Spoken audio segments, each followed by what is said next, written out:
Nous sommes heureux d'être là. Nous attendons notre semaine. Que nous puissions quitter la scène. Que le Seigneur nous-même parle au cœur de ses enfants. Nous prenons Matthieu 19.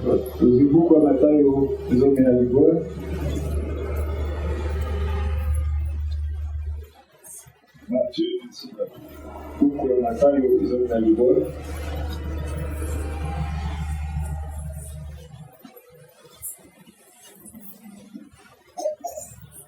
Verset 3.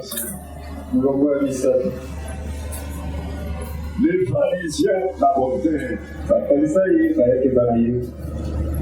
Et dit pour l'éprouver, est-il permis à un homme de répudier sa femme pour un motif quelconque? Il répondit, n'avez-vous pas lu que le Créateur au commencement fit l'homme et la femme? Et qu'il dit, c'est pourquoi l'homme quittera son père et sa mère et s'attachera à sa femme, et les deux deviendront une seule chair. Ainsi, ils sont plus deux. Ils sont une seule chair. Quel homme donc ne sépare pas ce que Dieu a joint. Pourquoi donc lui dire-t-il? Moïse a dit, prescrit de donner à la femme une lettre de divorce et de la répudier. Il leur répondit, c'est à cause de la dureté de vos cœurs que Moïse vous a permis de répudier vos femmes. Au commencement, il n'en était pas ainsi. Nous pouvons nous asseoir et que Dieu vous bénisse une fois encore. Ajoutons Jérémie chapitre 8.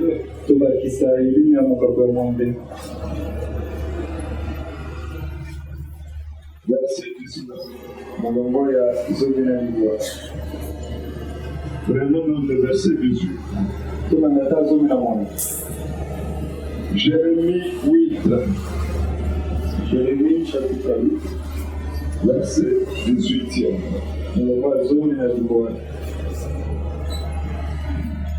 Je voudrais soulager ma douleur. Mon cœur souffre au-dedans de moi. Voici les cris de la fille de mon peuple. Retentissent sur la terre lointaine. L'Éternel n'est-il plus à Sion? N'a-t-elle plus son roi au milieu d'elle? Pourquoi m'ont-ils irrité par leur image taillée? Par des idoles étrangères. La moisson est passée. La moisson est passée. L'été est fini. Et nous ne sommes pas sauvés. Je suis brisé par la douleur de la vie de mon peuple. Je suis dans la tristesse. L'épouvante me saisit. Y a-t-il point de bon mangala?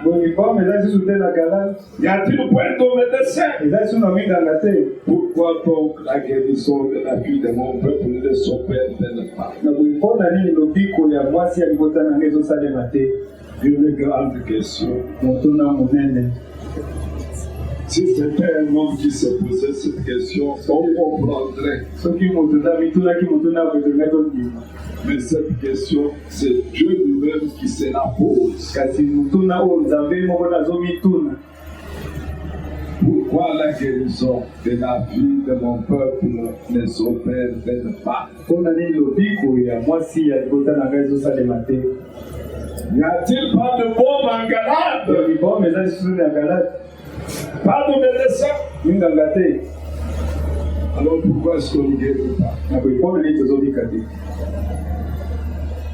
Le Seigneur dans sa chair, pendant son ministère terrestre, il a fait des promesses aux disciples. Et des promesses qu'il faisait aux disciples,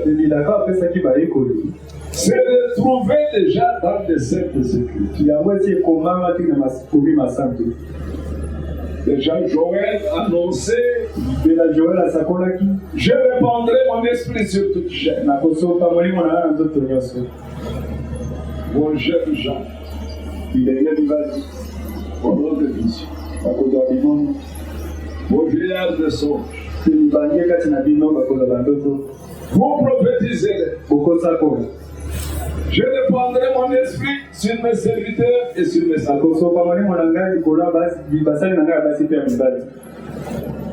Plusieurs années après que cette prophétie soit donnée, le Seigneur vient sur scène. Celui-là même qui avait fait la promesse. Quand il était encore sous la forme de la colonne de feu, il avait déjà annoncé des choses qui devaient venir. C'est pourquoi quelque part il pose la question, qui a annoncé des choses comme moi? Qu'il se déclare. Qui a annoncé des choses et des choses sont arrivées. À qui allez-vous me comparer? Je vous pose la question, à qui nous voulons les comparer? Il est éternel, il est puissant, il dit la vérité et sa parole ne faillit jamais. Et comme il avait promis, je répandrai mon esprit sur ma chair. Quand il est venu maintenant dans la chair humaine, je vais rester à Jérusalem. Jusqu'à ce que vous receviez ce que mon Père avait promis. Les apôtres, les disciples qui avaient écouté Jésus pendant son ministère terrestre ont bien compris, ont cru en ce qu'il leur a dit. Mais par la peur et la crainte, lui n'avait pas dit aller dans la chambre. Non, ne sortez pas de Jérusalem. Jusqu'à ce que cet événement arrive. Parce que si vous partez avant cet événement, vous partirez comme des poltrons. Des peureux. Vous n'avez pas le courage d'affronter l'ennemi. Il faut que vous soyez revêtus de la puissance là. Alors là, vous pouvez partir. Annoncer l'évangile. Prêcher la bonne nouvelle. C'est-à-dire démontrer la puissance. Parce que lui-même, lorsqu'il est venu, avec les discours seulement, les gens ne pouvaient pas croire. Ainsi, il a dit les jours, si vous ne pouvez pas croire à mes paroles, croyez néanmoins à cause de ses œuvres. Parce que ces œuvres ne sont pas des œuvres humaines. Un homme ne peut pas accomplir ça. Ramener à la vie un corps de la tombe après 4 jours. Non, ça c'est pas humain, ça c'est surnaturel. Alors, puisque vous devez partir, et que je vous avais fait la promesse, que tu crois en moi, verra aussi les œuvres que je fais. Et il en fera de plus grands. Parce que je m'en vais opérer. Je vais reprendre la position que j'avais initialement. Alors et vous allez continuer avec cette œuvre sur terre. Mais pour que vous y allez, vous devez être revêtu de la puissance d'Abraham. C'est ainsi que tous les partis, ils sont restés à Jérusalem. Comme ils étaient en porte, peureux, parce que l'esprit n'était pas bon descendu à eux, ils sont allés se cacher dans la chambre haute. C'est environ 120 hommes, hommes et femmes. Alors celui qui avait fait la promesse tenait à la promesse qu'il avait faite. Tenez à la parole qu'il avait sortie de ses lèvres. Le jour de Pentecôte, c'est-à-dire le jour du 50e jour. Est-ce que vous suivez bien? Parce que la Pentecôte est venue après le 7e sabbat. Après ce sabbat, le jour qui suivait, en Israël, on célébrait la fête de Pentecôte. Et cela coïncidait au jour où le Saint-Esprit était descendu.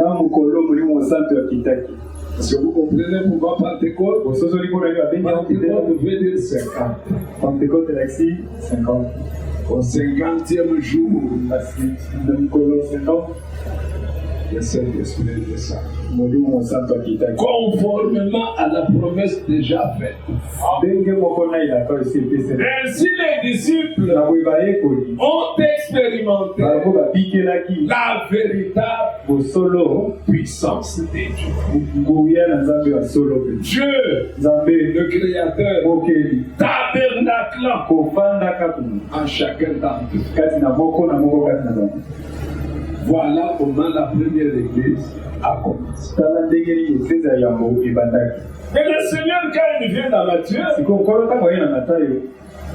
il avait déjà parlé dans l'Ancien Testament. Il avait déjà institué le mariage. Quand Moïse est venu, Moïse leur a permis de renvoyer leur femme. S'il y a un motif quelconque,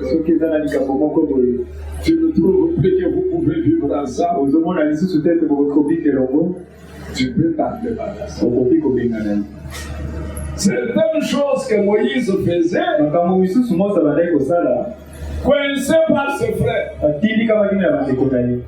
C'est pourquoi le Seigneur dit, si Moïse vous a autorisé de le faire, c'était à cause de votre incrédulité. Un incrédule, c'est qui? C'est quelqu'un qui ne croit pas à la parole. C'est celui-là qu'on appelle incrédule. Dieu a dit que personne ne sépare ce que lui a eu. Vous êtes une même chair. Qu'on ne vous sépare pas. Mais vous dérangez peut-être Moïse. Comme vous aviez dérangé Aaron. Aaron, pour finir, il a fait un photo. Ils ont dérangé Moïse. Moïse, pour finir, il est autorisé de l'envoyer. Donne-lui la lettre qu'il pourra présenter à un autre. Oh! Tant que l'homme est vivant, la femme ne peut pas appartenir à un homme. Si elle appartient à un autre, il commet ajouter. Alors le Seigneur, quand il vient, lui qui venait pour accomplir la loi, Et le disciple dit au Seigneur, si telle est la condition de l'homme, il n'est pas avantagé à un homme de prendre une femme. Pierre a bien compris que dès qu'il y a mariage, n'envisagez jamais la séparation. Est-ce que vous pouvez dire amen? Amen. Tu n'es pas encore marié, tu veux te marier, sois déjà inscrit aujourd'hui. C'est une année simple. Ce n'est pas aller-retour. C'est une année simple. Oh, ceux qui n'accueillent la monnaie que c'est une année simple. Alors, c'est pourquoi c'est qu'on veut te dire. Tu veux entrer dans le mariage? Prie assez. Jusqu'à sentir que ce qui était n'a pas pu la faire. Si ce n'est pas elle, si ce n'est pas lui, ce qui était, maman n'a pas pu. Papa n'a pas pu. Si tu n'es pas encore arrivé là, ne viens pas me dire que Dieu m'a dit. La meilleure prière, c'est avant de voir l'individu. Pas commencer à poser la question, est-ce que c'est lui ou bien c'est le père? Tu vas commencer à répéter. Et quand nous n'avons pas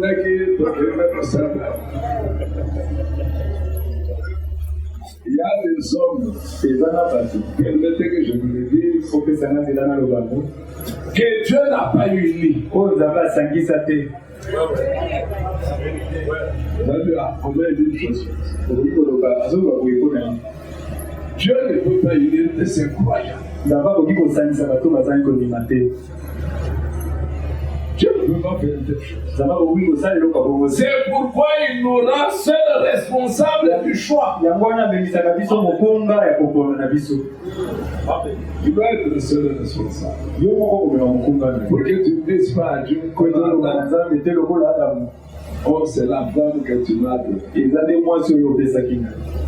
Si tu ne m'avais pas donné, j'avais toujours gardé ta parole. Tu connais tout le temps que j'étais seul, j'ai gardé. Et quand tu m'as donné Ève en question venait d'où? Tu as perdu la tête. Ève est sortie de toi-même. Aujourd'hui, il n'y a personne qui peut dire que ma femme est sortie de moi. Il y a qu'Ève qui était sortie dans le sein d'Adam. C'est pourquoi même dans sa chute, il ne pouvait pas l'abandonner. C'était une partie réelle de lui-même. Amen. Mais quand le Seigneur est venu, il les a trouvés, ils ont transformé la parole de Dieu en tradition. Comme aujourd'hui, c'est une tradition qu'une sœur porte une longue robe. Mais celle qui a porté la longue robe, dans son cœur, une inconvertie. Mais quel est le rôle de cette longue robe? C'est devenu quoi? Une tradition. Dernièrement, c'est Dieu qui a dit que c'est moi. On peut faire que la parole de Dieu devienne une tradition. Elle n'a plus sa valeur.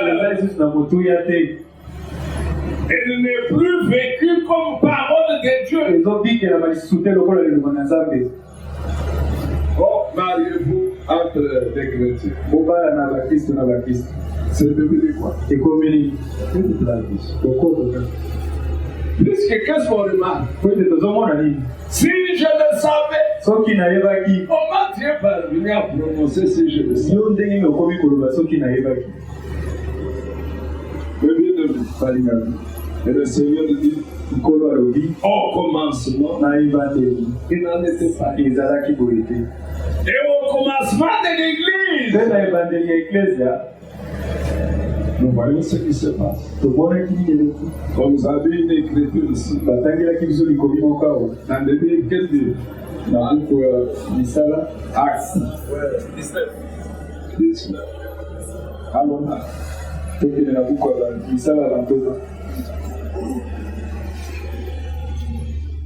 C'est pourquoi, même si tu dois présider, il faut être dans l'esprit du prédicateur. Ne viens pas seulement pour que l'idée de une écriture. Pendant que le prédicateur médite, toi aussi chez toi, tu médites. Tu arrives dimanche le premier ici. Comme ici, nous avons organisé cela. C'est toi qui vas présider l'équipe. Mais tu as passé nuit à un peu. Tu as quitté le dé le matin, tu es rentré à la maison t'habiller. Dieu fait grâce qui arrive le premier. Ne préside pas. Demande à ton frère qui vient après ce que tu peux le faire. Il ne faut pas monter pour monter et puis tu vas sortir une écriture qui n'a rien à voir avec les sous.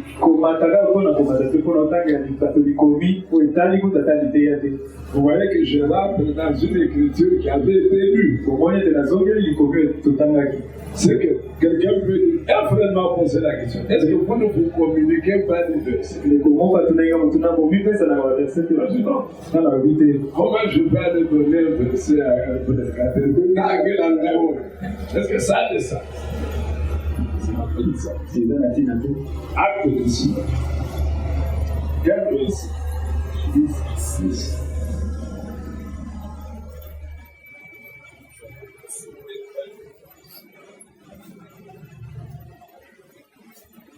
Cela dura 2 ans. De sorte que tous ceux qui habitaient l'Asie, juifs et grecs, entendirent la parole du Seigneur. La première des choses pour avoir les résultats attendus par Dieu, d'abord la parole. Quand on dit la parole, ce n'est pas le fait seulement de lire une écriture,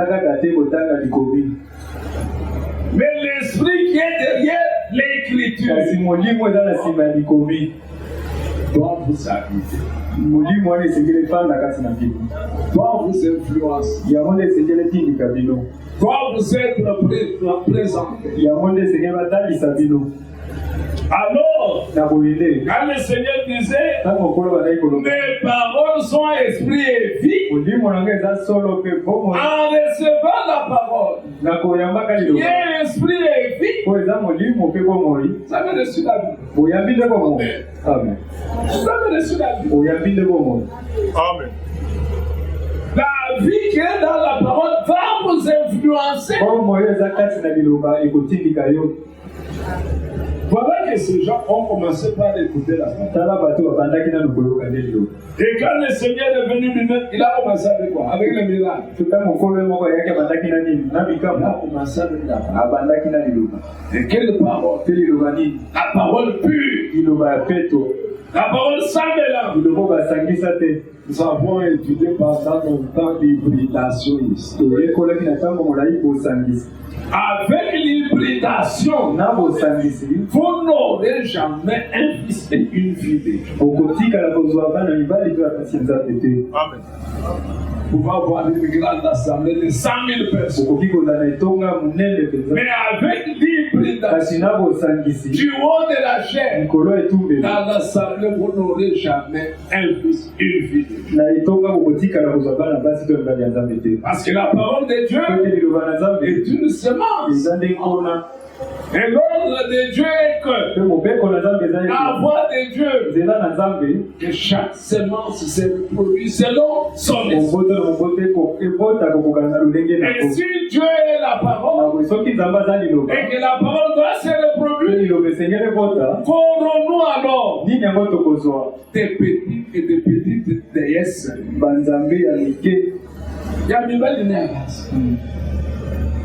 Pourquoi?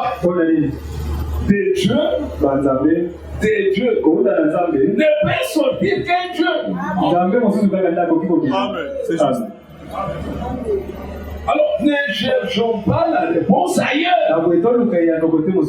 Si c'est l'hybridation, nous aurons une assemblée pleine d'hypocrites.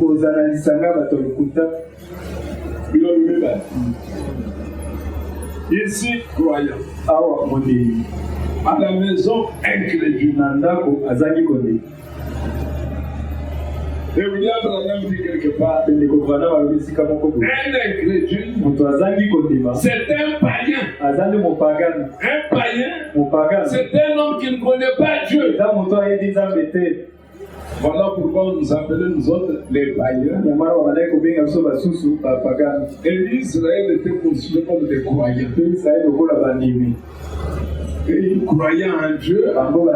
Quel est Dieu? Le créateur du ciel et de la terre. Alors que nous ici au Congo, qu'est-ce que vous avez? Des vidéos, des apôtres, voilà tout ce que nous avons. Et chaque fin de l'année comme ça, vous avez des poules à couper les têtes. Vous allez donner aux fantômes à manger. Et ce sont des gens qui viennent manger, des anciens ont mangé. Et nous étions dans des histoires comme ça. Et quand la prédication nous est apportée, Christ nous est prêché, nous voulons même penser que ce que nos grands-pères avaient là, c'était Dieu. Vous introduisez l'idolâtrie dans le christianisme.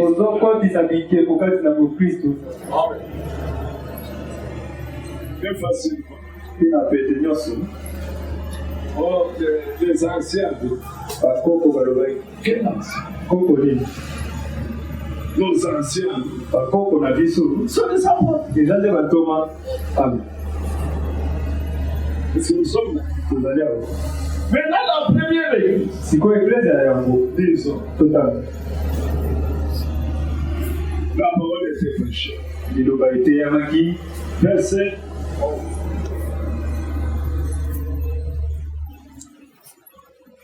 11. Puisque la parole était prêchée, la parole est de vérité, la parole est de Dieu. C'est quoi le colon de nous va constater? Posons-nous la question. Si la parole est prêchée dans sa pureté, l'auteur de la parole fera quoi? Elle va confirmer sa parole. C'est ça la loi de Dieu. S'il n'y a pas confirmation, il y a quelque chose de faux qui est introduit.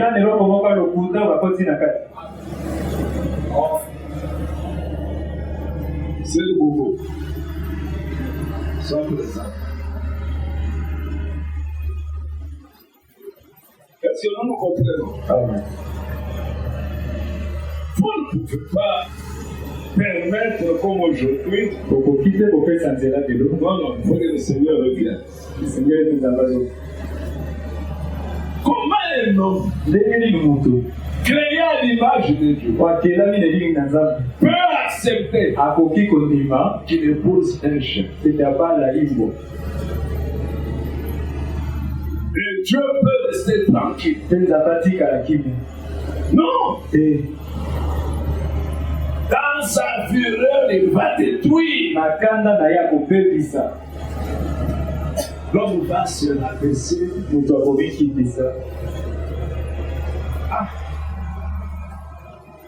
Nous aimons bien l'Europe. Mais je peux vous donner un conseil.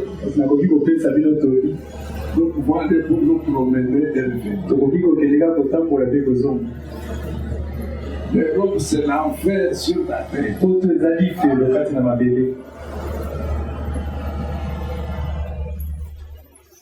de pudeur. Pas de morale. Surtout, n'ose pas envoyer un enfant qui n'a pas encore 15 ans. Déjà, dès la maternelle, on lui plonge des choses en lui. Aujourd'hui, on est la secte. Il n'y a pas de gens parmi les hommes. Vous verrez même dans votre téléphone, là on mettez le sexe.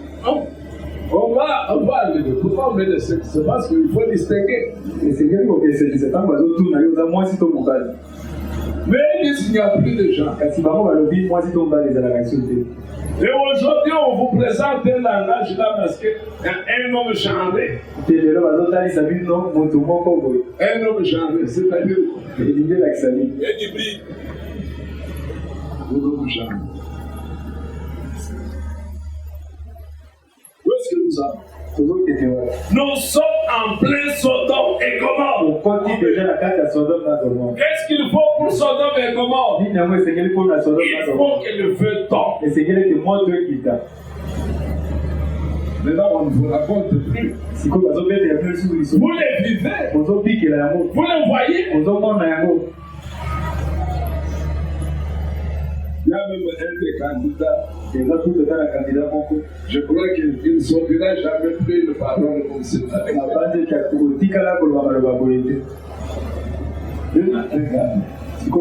Qu'est-ce que Dieu fait?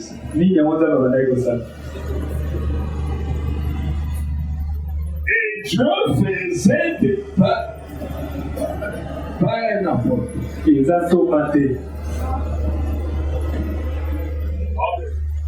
Pas un prophète. Il faut dire les choses telles qu'elles sont. Nous connaissons, chacun de nous connaît ses capacités. Qui ici parmi nous peut faire un miracle?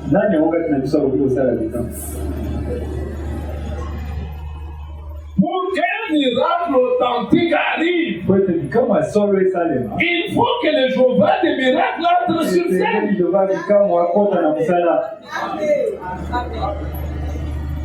Si toi tu penses que tu peux le faire, et comme c'est pour ta gloire, il ne va pas le faire.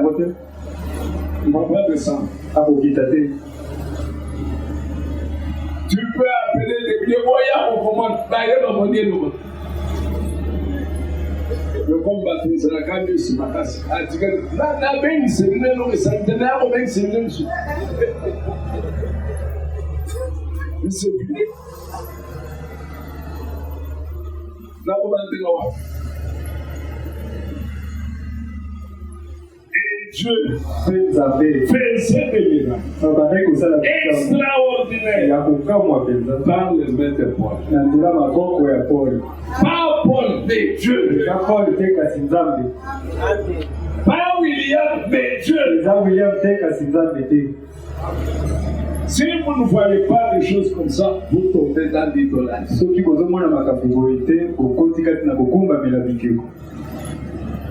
C'est pourquoi vous allez chaque fois prendre ce que Dieu a fait avec William, prêcher chaque jour.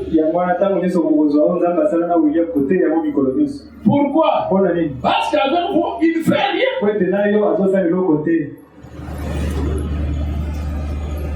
Tu as déjà écouté la parole. Comment va-t-il faire? Il le fera. Gédéon a posé la question. Où sont ces miracles? Où est ces dieux?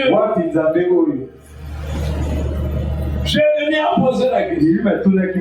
Si on n'a plus de dieux, où est le médecin? Où est le bon? La maladie de ma vie, dans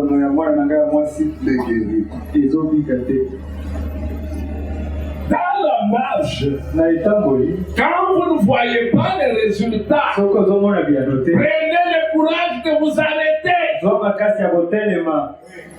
Pourquoi n'y a-t-il pas de résultats?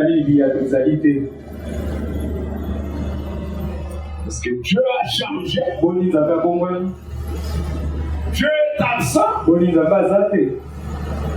Lorsque nous nous réunissons ici, souvent, le président de dit quoi?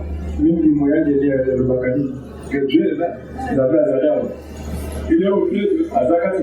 Mais si Dieu est au milieu de nous, nous ne devrions pas partir d'ici tant qu'il n'a rien fait. Il faut qu'il fasse quelque chose. Amen. En partant de la maison, tu es rassuré qu'aujourd'hui, le miracle est possible.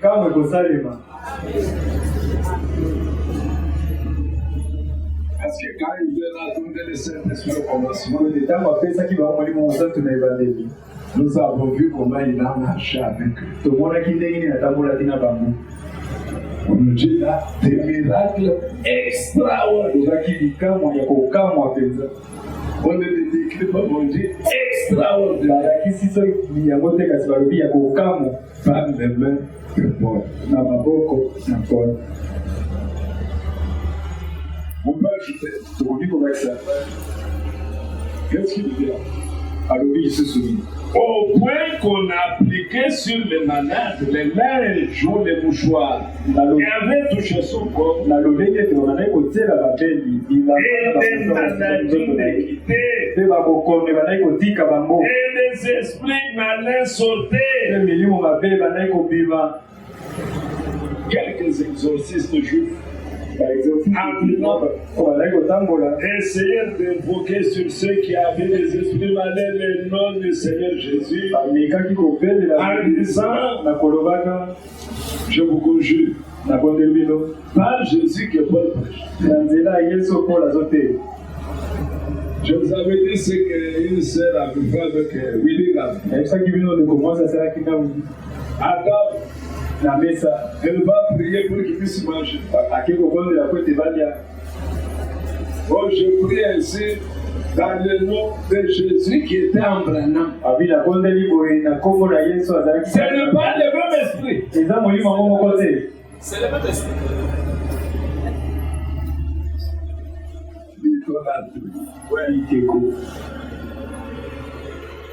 Je vous dis, il y a personne ici qui aime ou bien Branham de plus que nous.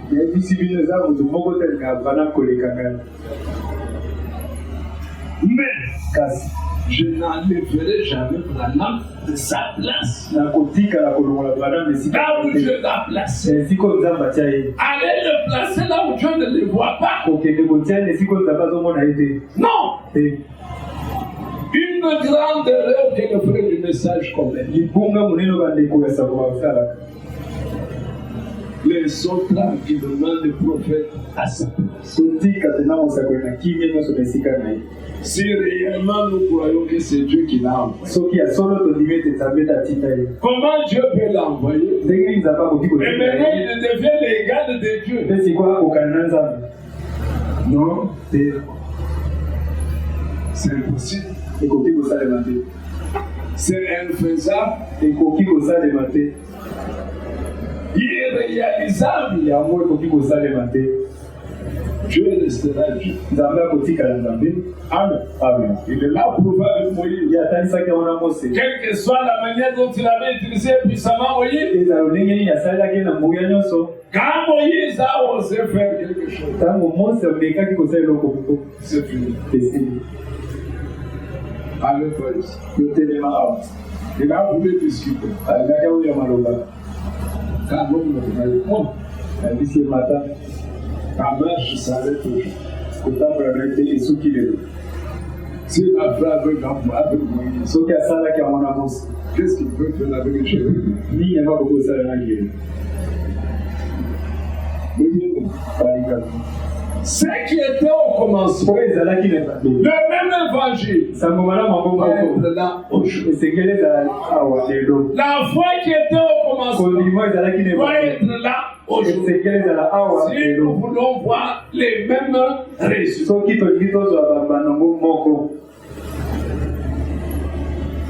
C'est clair. Amen. Le messager est envoyé pour les buts. N'oubliez jamais cela. C'était pour nous ramener à la foi apostolique. Sommes-nous rentrés à la foi apostolique? Si nous ne sommes pas rentrés à la foi apostolique, nous ne verrons jamais les dieux qui étaient avec les apôtres. Si Dieu a confirmé la parole par le prophète, parce qu'il était rentré à la foi apostolique. Nous aussi, nous sommes dans le droit d'expérimenter les mêmes dieux. Il n'y a aucune maladie. Il n'y a aucun problème que ces dieux-là est incapable de résoudre. Il n'y en a pas. Lequel? Que lui ne peut pas faire. Lui qui va ressusciter même des morts qui sont sur la terre il y a 4000 ans. Les jours où il était à la preuve scolaire, qu'est-ce que la Bible rend comme témoignage? Tous les saints révèrent à la vie. Ils étaient morts depuis quand? Depuis Adam. Dis-moi. Qu'est-ce qui est impossible que ces dieux-là fassent?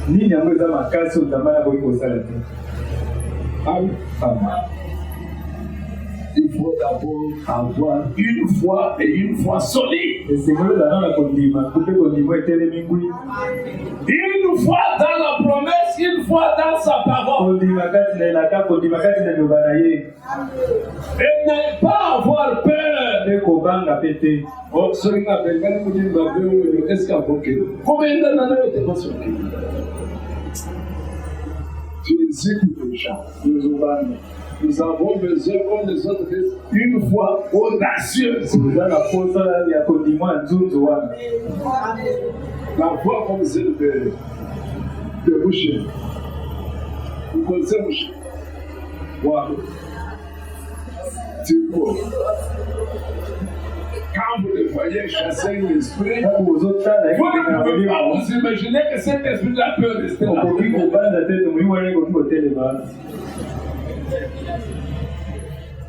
Une fois audacieuse, une fois agissante. Donc quand tu es là, bien déterminé, les démons doivent partir. Il doit partir. Et il faut que lui sache que quand tu es là, il sera, il doit partir. Si tu viens faire comme le Dieu que toi, Dieu que toi de fraîche. Il y a une place ici. C'est notre frère, vous le connaissez. Mon médecin. Que Dieu te bénisse. Alors, les dieux qui étaient au commencement ne changent pas.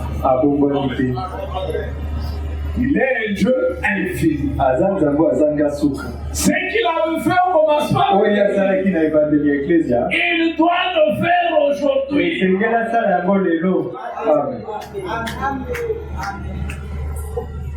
Ici, est-ce qu'il n'y a pas de bonne? Il n'y a pas de médecin. Ah, mais quand on va zapper. Même dans les naturels. Attends, on va tu vas à l'hôpital, au cabinet d'un médecin, il t'examine, il fait une ordonnance. Tu sors de son cabinet, tu prends l'ordonnance, tu manges. Ou même tu vas acheter le produit. Mais tu ne prends pas le produit. Est-ce que tu vas guérir? Tu peux pas guérir. Au jour de Pentecôte, l'ordonnance a été donnée. Amen. Pour la guérison du péché. Amen. Amen. Est-ce que vous avez compris l'ordonnance? On a prescrit la guérison. Quand tu vas prendre un antibactérien. Est-ce que tu as respecté l'ordonnance? Non. Comment peux-tu voir de la guérison? La vie de mon peuple n'est pas sauvée.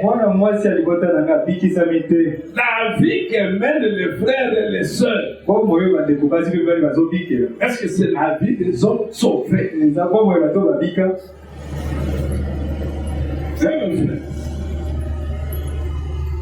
Tu peux dire que tu es sauvé? Chacun connaît la vie qu'il mène.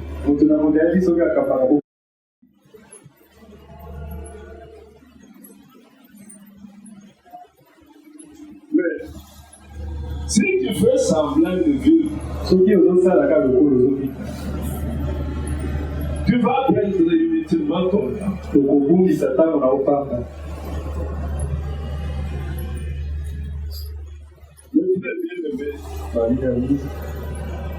Ça fait mal de se tenir ici et pouvoir vivre autrement. Des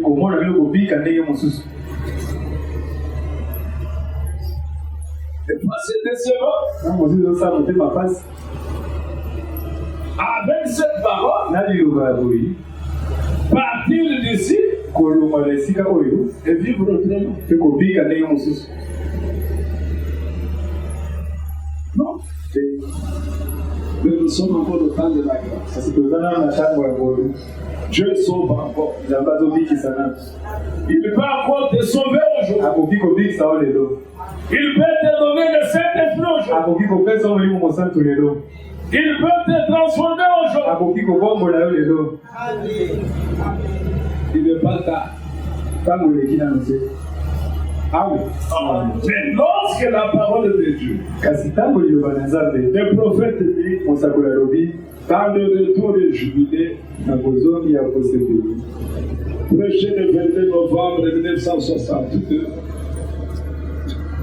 22 novembre.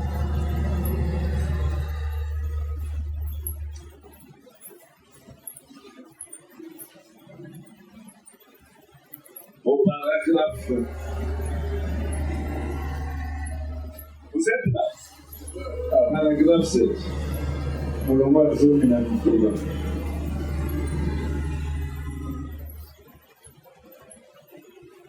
le paragraphe 14.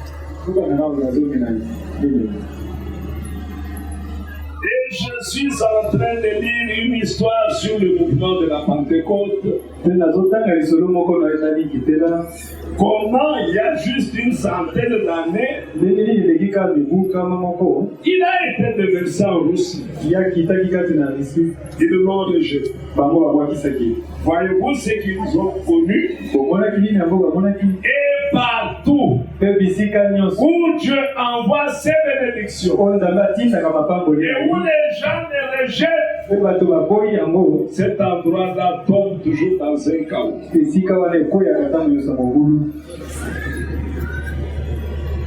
vous n'êtes pas seulement l'endroit.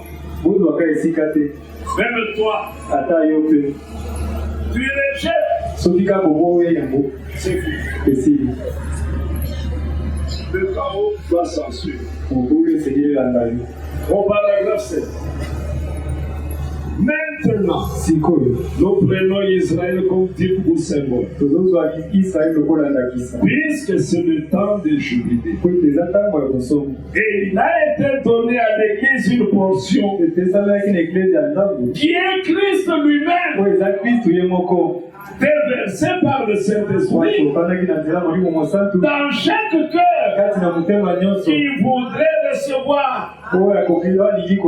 Cela est devenu fils de Dieu. Maintenant, Israël est un serviteur de Dieu. Il lui a été donné une possession. Et cette possession ne devait pas être cédée à quelqu'un d'autre. Elle était destinée à Israël seul. Mais quelle est notre possession aujourd'hui? Que Dieu nous a donné.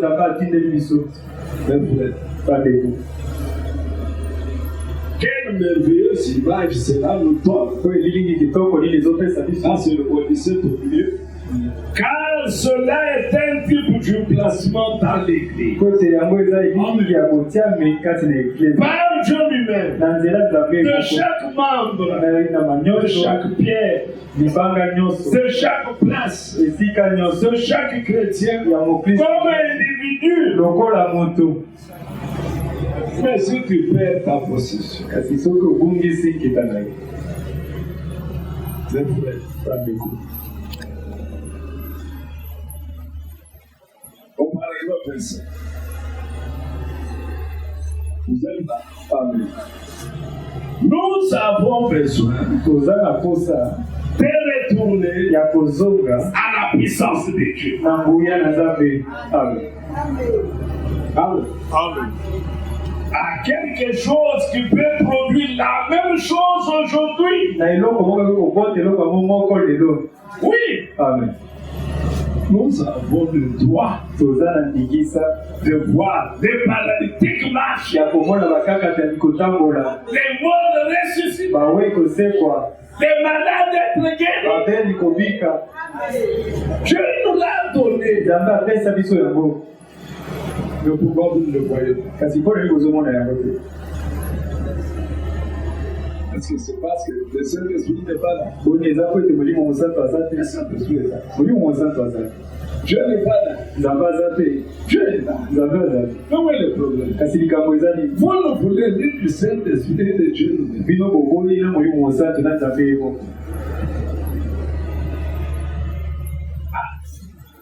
Quand le Saint-Esprit tombe sur les frères, ceux qui vont dire qu'on va te quitter, les commandos.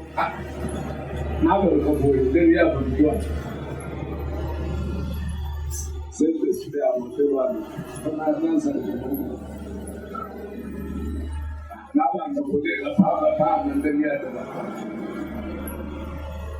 Le Saint-Esprit vient toujours avec des choses bizarres. Bizarre.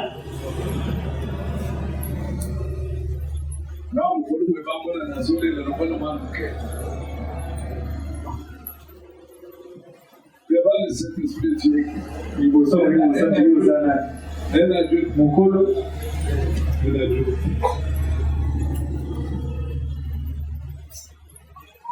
Quand quelqu'un veut partir là, tu me prises. Le Saint-Esprit. Il n'a pas vu que ses amis se salissent là. On a dit les saints. Déroulés par terre, comparisés à ma bénévole. Il dit à lui. Les choses ont été si faciles pour nous. Nous sommes devenus paresseux. Nous en sommes au point où nous ne voulons plus avancer. Parce que tout nous est simplement donné. Il nous faut la douleur. Et les larmes. Et la sueur. Et la prière. Et la foi. Et la promesse. Pour avancer dans la puissance du Saint-Esprit. Est-ce que vous avez bien reçu? Amen. Je veux te parler. Nous sommes au paragraphe 25, deuxième partie. D'abord, il dit les choses ont été si faciles pour nous. Aujourd'hui, prêcher l'évangile. N'importe qui. Sauf, je peux être un prédicateur. Mais du temps de Dieu. Quand tu vas apprendre que Jacques Onassi,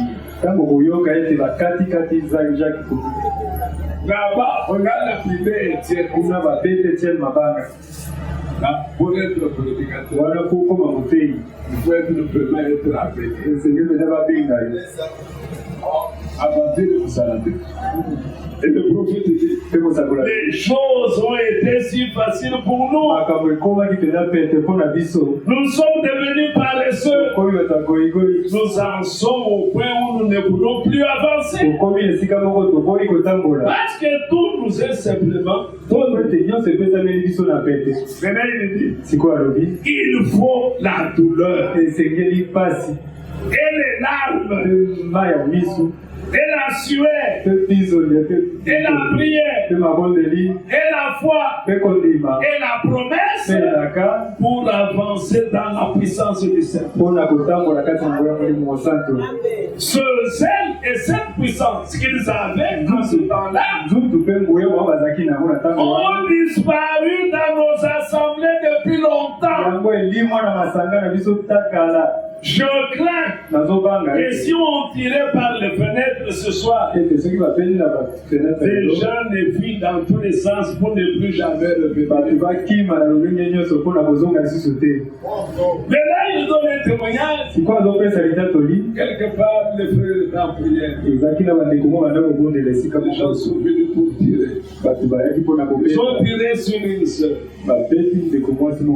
Toutes les balles qui ont touché sa mort n'ont pas pu la transpercer. Mais les balles sont tombées. Quoi? La puissance de Dieu. Amen. Dieu est tout puissant. Dieu est tout suffisant.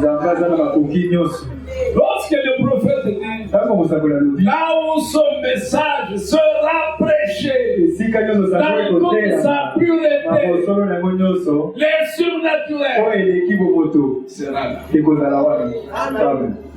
Quand on ne voit pas les surnaturels, il y a l'hybridation quelque part. Il faut garder la parole pure. Amen. Pour garder la parole, ne pas amener le fanatisme.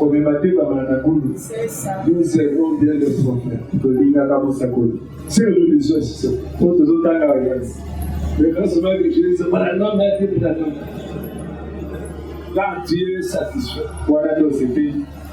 Quand on ne sait que pas on peut passer toute une vie sans citer Jésus. Quand on cite Branham, tu vas quitter même le chef. Tu vas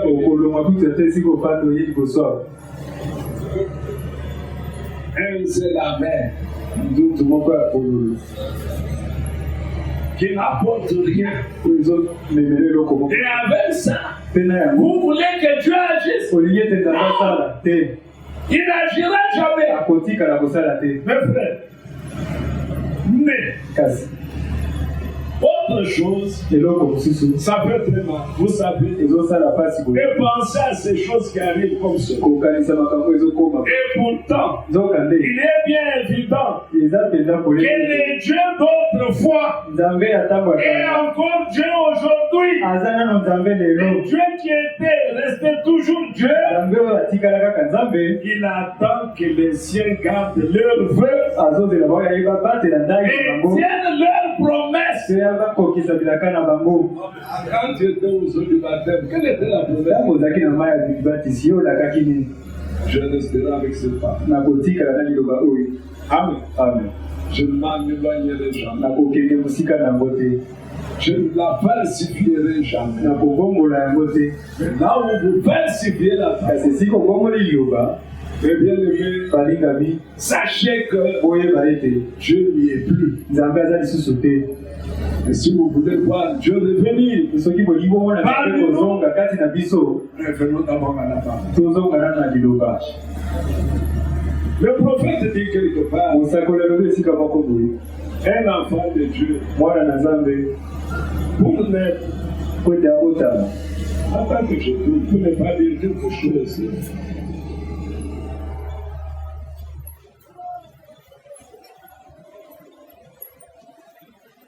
Vous êtes des enfants de Dieu. oza bana na nzambe. Hein? Oui, oui. C'est vrai.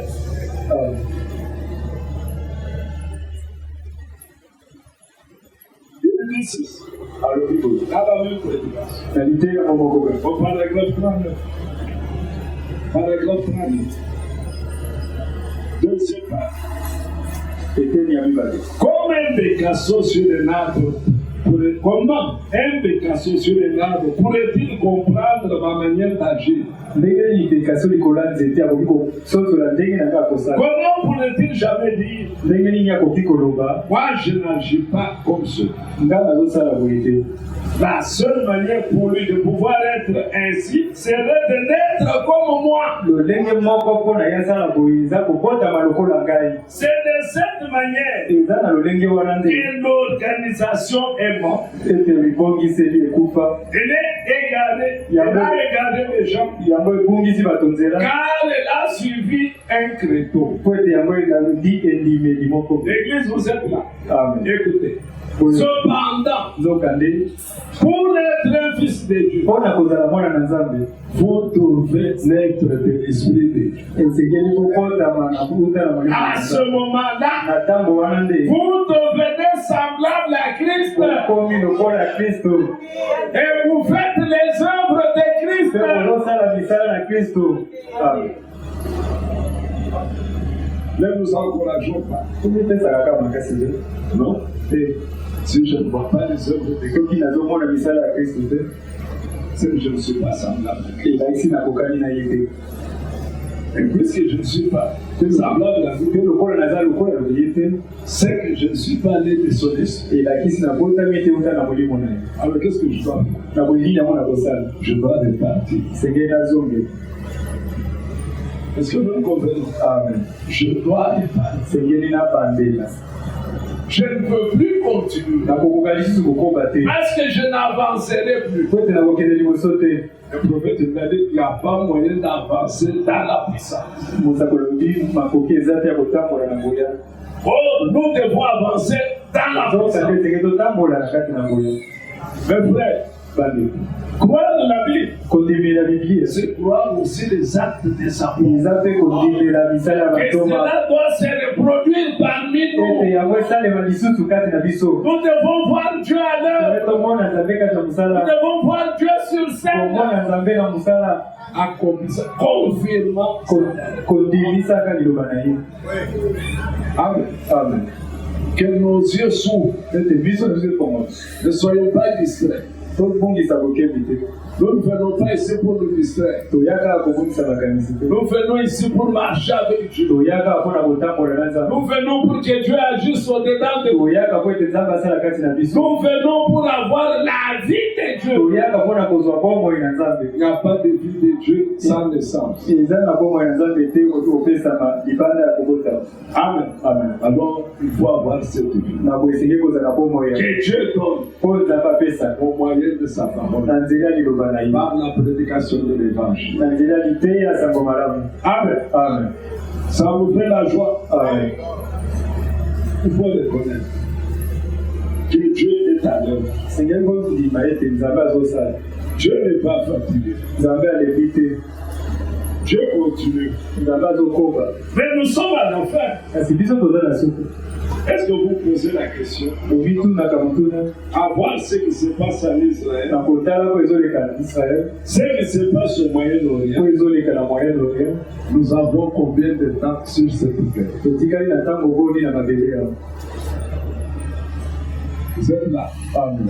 Combien de temps? ntango boni Et comme les prophètes disaient, il peut venir ce soir. On a posé la question. S'il vient ce soir, vais-je partir ou bien je vais rester?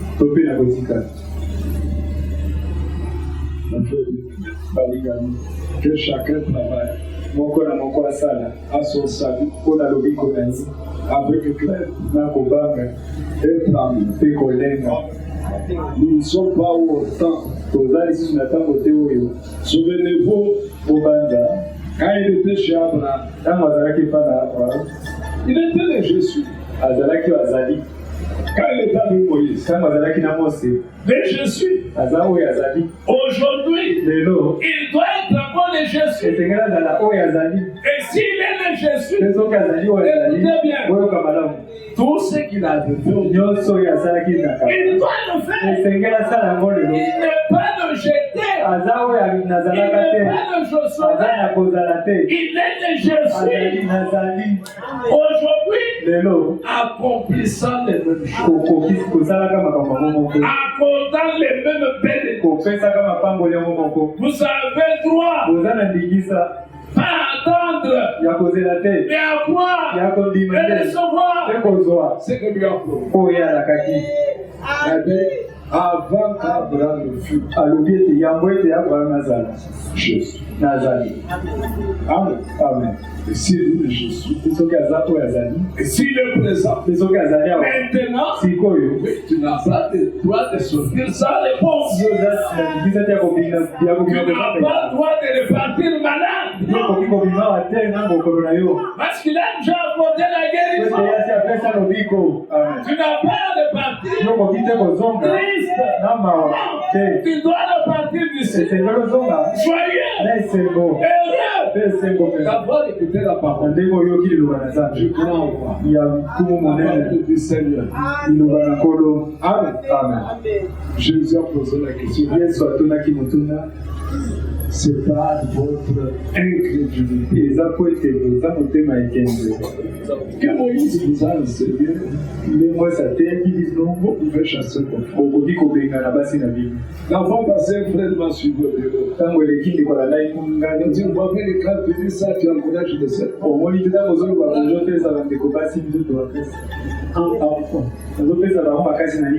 Elles ont leur place à côté de leur mari.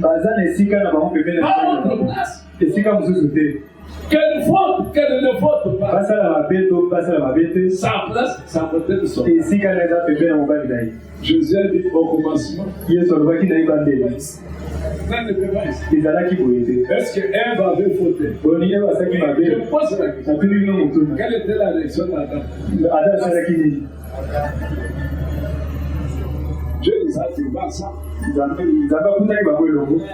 Adam n'était pas un homme pour être jaloux.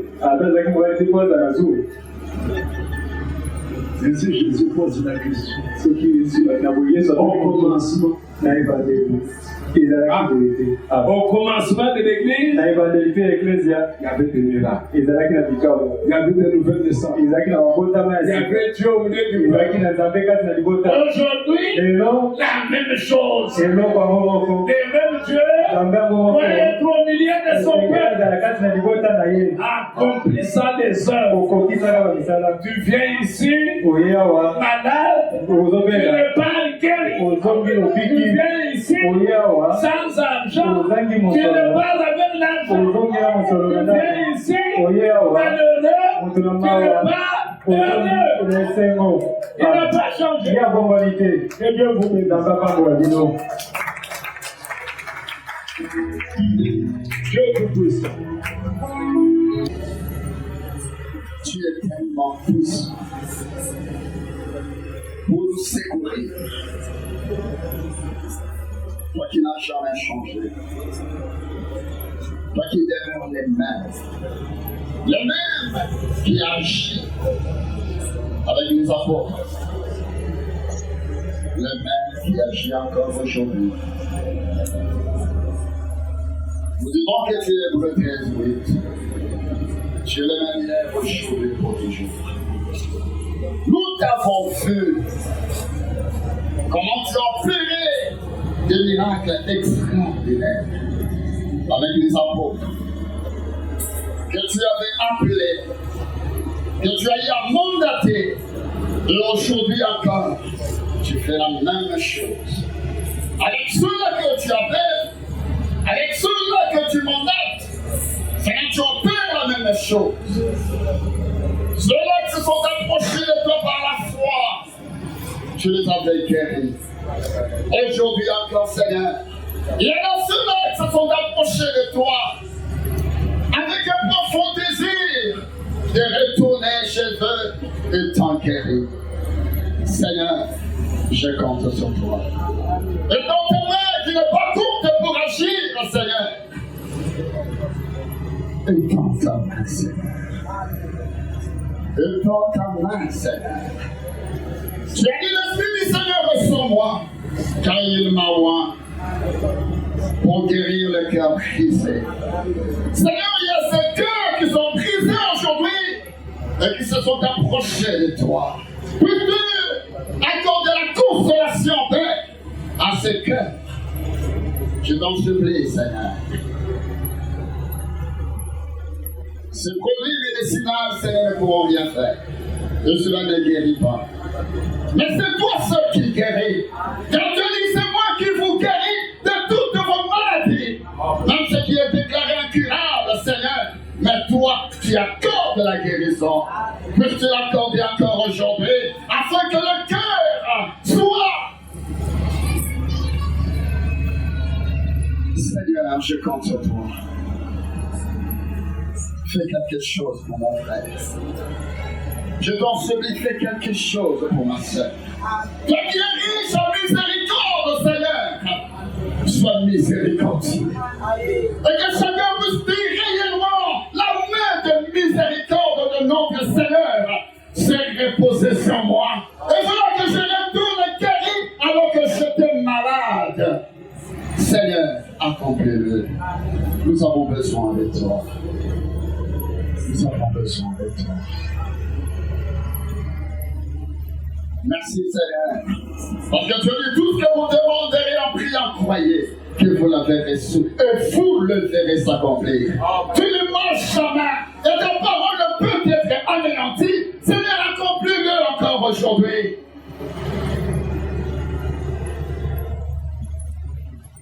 Que ton nom soit glorifié, Seigneur. Accorde-nous la vie selon ta parole. Et bénis ton serviteur que tu as utilisé, Seigneur, ce matin.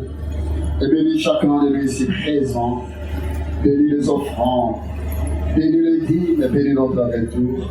Bénis la semaine qui commence. Je recommande cela entre ta main. Toutes les activités entre ta main. Que le Saint-Esprit seul ait la conduite, Seigneur, de cette église. Je compte sur toi. Pour que les résultats soient comme ceux du commencement. Nous comptons beaucoup sur toi. Au nom de Jésus, nous avons ce prié. Amen. Que Dieu vous bénisse. Amen.